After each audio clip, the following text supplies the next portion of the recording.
Насаат KG тартуулайт. Устаз Абдишукур Ажы Нарматов.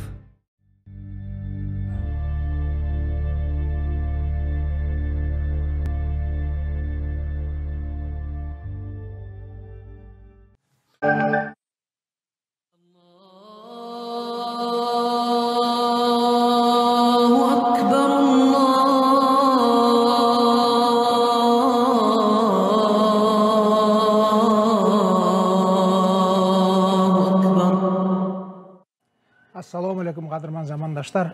Qarmağan orozоңуздар qabul bolsun. Har bir үйгө тынччылык, аманчылык, бакубат жашоо тилейбиз. NTV каналынын ободо орозо көрсөтүүсү сиздердин назарыңыздарда. Биздин канал мындан ары аруу динибиздин маселелерин кеңири талкуулап, коомчулукка ушул анын принциптерин, эрежелерин жана касиеттеринин баарын жайылтуу боюнча толгон иштерди аткаруу максатын көздөп отурат. Ошол үчүн биз бүгүн студиябызга биздин замандын белгилүү исламий аалымдарынын бири уламалар кеңешинин биздин республиканын төрагасы Абдишукур Ажы Нарматов чакырып келдик. Эми ажеке өткөндө биз баштап аягына чыга албай калдык эле ушул ислам дининдеги парыз жана сүннөт маселелерин ошолор боюнча дагы бир катар суроолорду берсем деп ушу сизди чакырып келип отурабыз. Биринчиден мунун зарылдыгы биздин дин улам кеңейип, улам көп адамдардын көкүрөгүнө жетип, жүрөгүнө жетип, суроолор дагы ошончолук көбөйүп атат. Мурдагы суроо болбой азыр улам тереңирээк түшүнүү максаты жаралып отурат. Ошондуктан мындай суроону баштасак, мына бүгүн ушу орозо мезгилинде тараба намазы деген намаз бар. Ошону окууну азыр көптөгөн адамдар сүннөт намаз болсо дагы парызга айлантып, ошону баардык мечиттер жык-жыйма толуп окулуп аткан мезгил. Куранды катма кылып баштан аяк окуткан азыр жөн эле эрежеге айланып калды.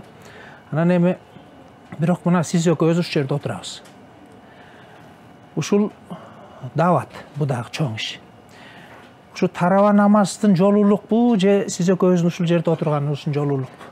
Бисмиллахир-рахманир-рахим. Алхамдулилlah ва салату вассаламу аля расулилlah. Мээримдүү жана боорукер Аллах Тааланын исминен баштап, тагдырыбызга ушул күндөрдү жараткан жана ушундай мүмкүнчүлүктөрдү берген Аллах Таалага чексиз мактоолор. Аллах Табарак ва Тааланын динин жеткизүүндө эл менен мындай көгүлтүр экран аркылуу дин жөнүндө маяк курууга бизге шарт түзүп берген инсандарга да Аллах Таала ийгилик берсин. Пайгамбарыбыз саллаллаху алейхи ва саллям өзүнүн бир хадисинде мындай дейт: "Мен лам яшкурун-нас ла яшкуриллах." Инсандарга разылык билдирбеген, бендеге рахмат дей албаган Аллага эч качан жарытып шүгүр да кыла албайт дейт. Ошондуктан мына экөөбүздүн ушундай көгүлтүр экран аркылуу 30 күн орозодо мекендештерибиз менен баарлашып, ошо дини маселелерде маек куруп берүүгө шарт түзүп берген экрандын артында иштеп жаткан инилерибизге да Аллах Таала ыраазы болсун. Мен негизги сүннөттөрдүн бирөөсү менен баштайын. Пайгамбарыбыз саллаллаху алейхи ва салламдын сүннөтү да "Ассаламу алейкум ва рахматуллахи ва баракату". Пайгамбар күндөрдүн биринде мечитте ушундай отурса, бирөө келип "Ассаламу алейкум" десе, пайгамбар "Ва алейкум ассалам" 10 дептир. Экинчиси келип "Ассаламу алейкум ва рахматуллах" дегенде пайгамбар саламны алейк алып 20 дейт. Үчүнчүсү келип "Ассаламу алейкум ва рахматуллахи ва баракату" десе, пайгамбар саламына алейк алып туруп 30 десе, сахабалар түшүнбөй, бирөөнө 10 дедиң, бирөөнө 20 дедиң, бирөөнө 30 дедиң. Дегеле бул эмне деген десе, пайгамбар келген адам "Ассаламу алейкум, силерге Аллахтын тынчтыгы болсун" деп бир каалоо айтты, Аллах Таала 10 сооп берди. Экинчи адам Аллах Тааланын тынчтыгы, рахматы болсун деди, ага 20 сооп болду. Үчүнчү адам келип Аллах Тааланын саламы, тынчтыгы, берекеси болсун деп 3 тилек айтканга Аллах Таала 30 сооп жазды дейт. Бүгүн урматтуу бейшеке, бүгүн кээде биздин 80%, 90% мусулмандарыбыз деп көкүрөгүбүзгө урган менен кээде пайгамбардын ушул саламдашуу сүннөтүндө да алыстап кеттик. Кээде балдарыбызга телефон чалган кезде, же үйүбүзгө бирөө келгенде мусулмандын балдары жөнөкөй ушул салам болгон сүннөттү да аткара албай калдык. Ал эми сиздин сурооңузга келе турган болсо, Кудайыма шүгүр, баягы пайгамбарыбыз саллаллаху алейхи ва саллям өзүнүн бир хадисинде "Ва-мен ахья сүннати инда фасади уммати фалаху ажру миату шахидин." Кимде ким адамдар бузулуп, динден алыстап, дин эмне экенин билбей калган кезде Benim bir sünnetimdi tiriltken adamga Allah Taala 100 şahittin soğunu berет deydi. Adamlar dinden alыстап, İslamdın ısmıdan, Kur'an'dın rasmiden başkası bilmey kalgan kezde. Farz emne, sünnet emne eken. Musulmanmın de öyle, musulmançılık ne hiç demesin bilmey kalgan kezde, paygambardın uşunday sünnetlerin tiriltken adamga yüzdөгөн soğuktorun şahitlerдің soğunu berет deydi. Ошондой эле бүгүнкү күндө сиздин жана сурооңузга мен алып келип жатам. Элибизге ушундай дин жеткизип жаткан кезде, элибизге ошо мусулмандарга бүгүнкү күндө сиз айткандай ар ким эле таравих намаз Рамазан айында бул сүннөт. Сүннөт негизи максат эмне? Адамдар дайым орозодон кийин таравих өзү эс алуу деген сөз. Мына bir kança saat oroza karmagandan keyin kursakты toygozуп алып ошол жанагы тойгондон кийин барып бир көнүгүү Аллах Таалага ибадат кылуу, Куран дасторконунда бир гана жанагы ооз ачар дасторконду айланып отурбастан Куран дасторконунда чогуу ибадат кылып, эл жерге чогуу дуа кылып, жамаат менен окула турган пайгамбар саллаллаху алейхи вассалам сүннөтү.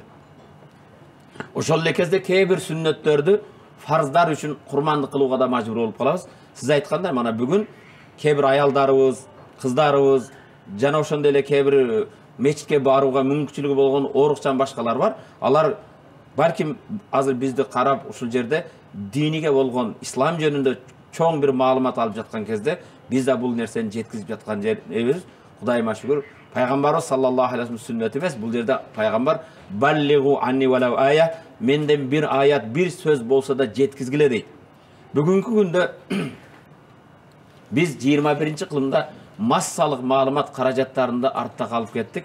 Oşo bugün bul massalık malumat men meçitke hazır barsam Kudayıma şükür. Meçitte balkim meni 500 adam, balkim köp bolsa 2000 adam ugar. Biroq bugün күндө mana sizlerдің televideniya arkulu balkim mingdegen, 100 mingdegen adamlar bul жерде din жөнүндө пайдаланып жата турган болсо, албетте мунун соо өтө жогору, эң чоң ибадаттардан бирөөсү. Biz bul мүмкүнчүлүктү колдон кетирбешибиз керек.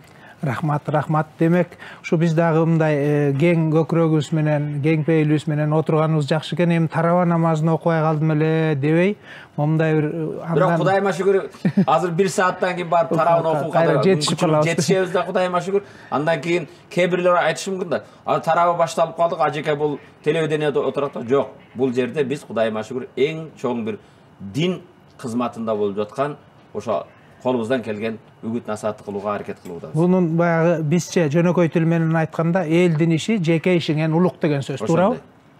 Тарава жеке сенин ишиң, ал эми бул болсо элдин иши. Албетте.